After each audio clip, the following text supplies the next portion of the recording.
Pelvic congestion syndrome is a frequently or often underdiagnosed study.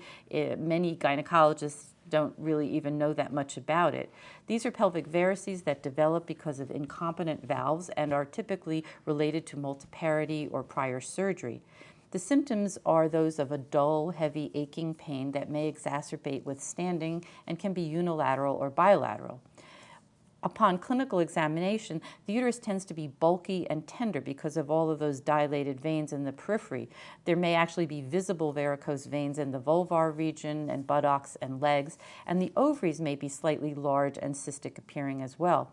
Imaging will show dilated veins and dilated arcuate veins in the uterus.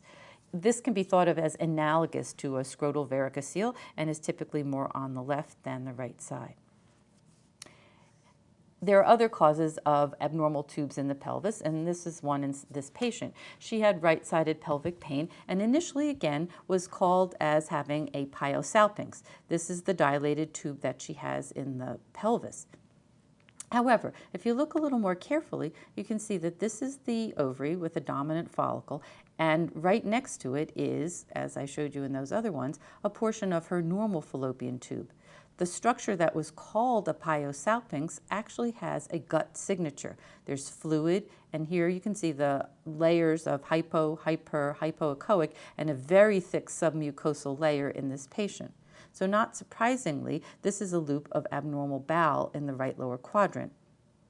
This is the ovary, and this is the normal fallopian tube. The patient also had a CT scan, and you can see the very abnormal loop of bowel here. And so this patient had a diagnosis of Crohn's disease.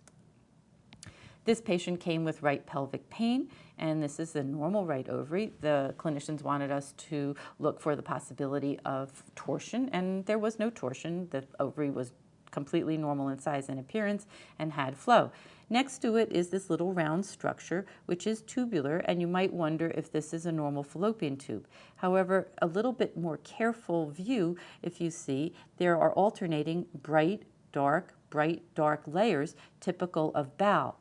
This is color Doppler, and you can see prominent flow in this structure, which actually represents the appendix, and this patient had acute appendicitis, which can in some cases be diagnosed transvaginally. This 16-year-old came with left pelvic pain, and this is the kind of patient that we would have arrive with a full bladder.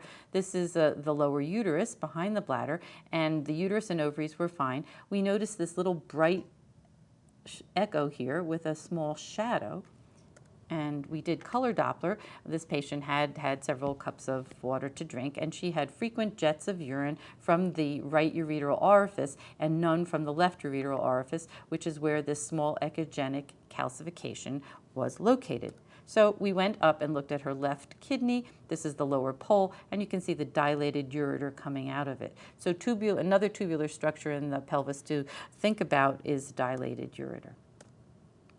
The last topic to turn to are abnormalities of the ovaries, and we're going to look at two major categories: ovaries that do not have any particular abnormality but are either too large or too small for this type of patient, and then we'll look at some cases of masses.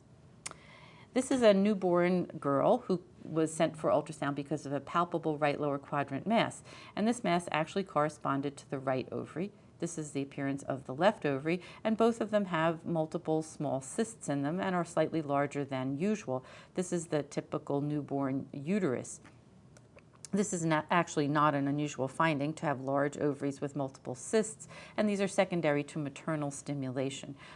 They can be found not infrequently in newborn girls, and the best thing is to have conservative management if the ovaries are less than 4 to 5 centimeters.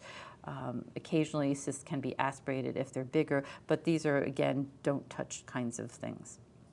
This 16-year-old came with a history of amenorrhea, of primary amenorrhea for evaluation.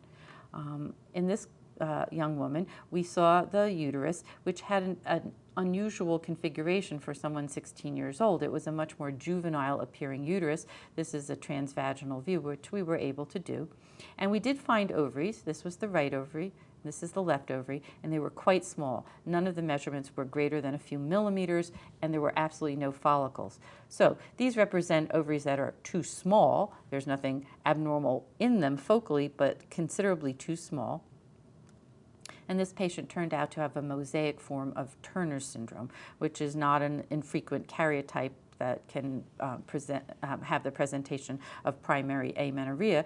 And many of these patients, you can't see any ovaries, but about a certain percentage of them, particularly those with a variety of mosaicism, will have small ovaries. Here's another patient coming as part of an infertility workup. She, however, is 35 years old. The uterus looked fine, and this is the appearance of the ovaries. This is the right ovary, and this is the left ovary. And one might be inclined to say the ovaries look fine. The problem is that they're rather small for a 35-year-old, and there are really no follicles in them at all. These would be fine if the patient was 65, but they're not fine if she's 35. So again, small ovaries, no real follicles, and this patient turned out to have premature ovarian failure, which can be a cause of either primary or secondary amenorrhea. About half the cases are idiopathic, and there are two sonographic groups, those with small ovaries without follicles and those with fairly normal-sized ovaries with inappropriate maturation of the follicles. The mean volume of these ovaries are similar to postmenopausal patients. This 75-year-old patient came for evaluation in the pelvis because of a malignant pleural effusion. She presented, and the thing that was found initially was this effusion. She had no other particular complaints in the abdomen or pelvis. This is her normal left ovary. There was one tiny little cyst in it, but it was normal sized. And this is her right ovary. It measured 2.1 by 3.5 by 1.6. Not huge, but too large for a 75-year-old and out of proportion to the left ovary. We were able to find a little bit of flow, but that didn't particularly help one way or the other. We did notice that there was some adjacent complex free fluid. And it turned out, so therefore, this is a larger than normal right ovary without any focal mass that we were able to appreciate. And not surprisingly, this patient had primary ovarian carcinoma, which had presented already with metastases to the pleura. As you know, pelvic sonography is not really a screening tool for the larger population for ovarian carcinoma, but probably is more important for those who are at increased risk. And I show you this example because you would otherwise think it was just a slightly large ovary, but actually there was a tumor. This 60-year-old came to us with a history of breast carcinoma. This is a transabdominal view of her uterus, and you notice that the ovaries are large. They're about the same size as the uterus. Again, there's nothing focal in them that we could see, but they were just too large. We imaged a little bit further, and we found multiple small lesions in the liver, a mass in the right adrenal gland, multiple lesions in her spleen. So these are large ovaries in the setting of metastases elsewhere, and these are metastases to the ovaries. Metastatic disease to the ovaries is not that uncommon. It can be difficult to distinguish from primary ovarian malignancy, but often studies suggest that the metastases are relatively more solid than primary ovarian neoplasms. They can be bilateral or unilateral. The most common tumors are colorectal or breast, though endometrium, stomach, and lymphoma are also possibilities. This 25-year-old had irregular menses and came for infertility evaluation, and this is another example of very large ovaries. The volumes of these ovaries are significantly large, 42.6 ml, 36.3 ml, and you would be tempted to say they otherwise look all right. There are no cysts in them, and so you might not want to consider the diagnosis of polycystic ovarian disease.